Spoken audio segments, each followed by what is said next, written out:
month, they were required to pay 2,340 Ghana cedis as admission fees.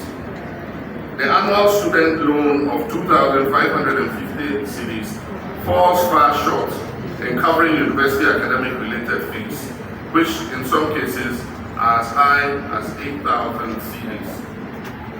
And the tragedy is that they are required to pay these fees when they have not yet had the opportunity to register for the student loan scheme. These are not just statistics. Behind each number I mentioned is a face and a dream deferred. Tertiary education is not just about a certificate. It is the engine that powers a modern society. It is the engine that creates teachers, doctors, engineers, scientists, entrepreneurs, and public servants. It spurs innovation, it deepens civic responsibility, and fosters national identity.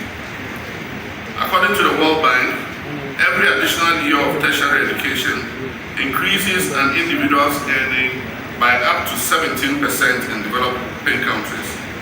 And yet, according to the 2021 Population and Housing Census of Ghana, only 18% of Ghanaians aged 18 and above have completed tertiary education.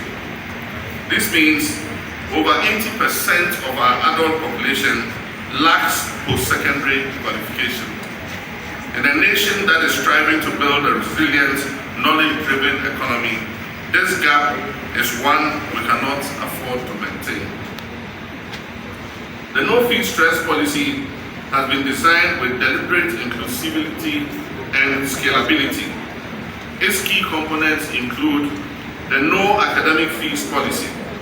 Under this policy, the government will cover the academic-related fees for all first-year students admitted to public tertiary institutions.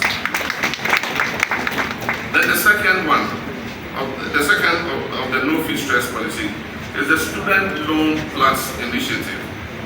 This is a restructured financing model that provides enhanced support for continuing students with expanded eligibility and simplified access. And as you were just informed, next year, the money allocated to the student loan scheme is going to be doubled. And so, you will also expect a doubling of your student loan.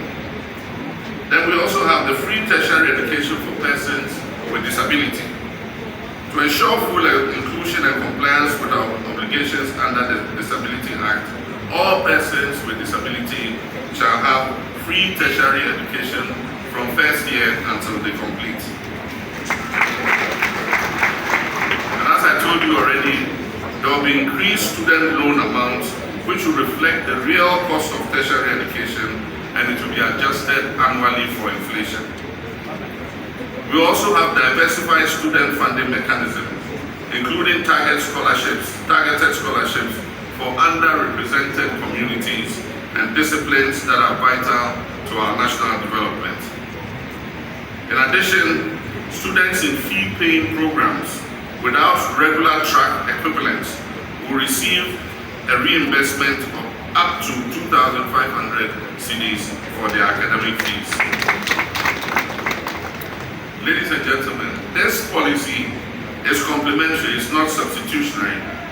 It does not replace existing allowances and loans, but it lightens the heaviest burden, that is the cost of entry, that keeps thousands of brilliant students outside the gates of institutions like this. This policy is not about welfare, it is about fairness. It is about restoring dignity to the Ghanaian student. It is about affirming that the right to education is not a privilege for only the wealthy, but it's a shared national inheritance.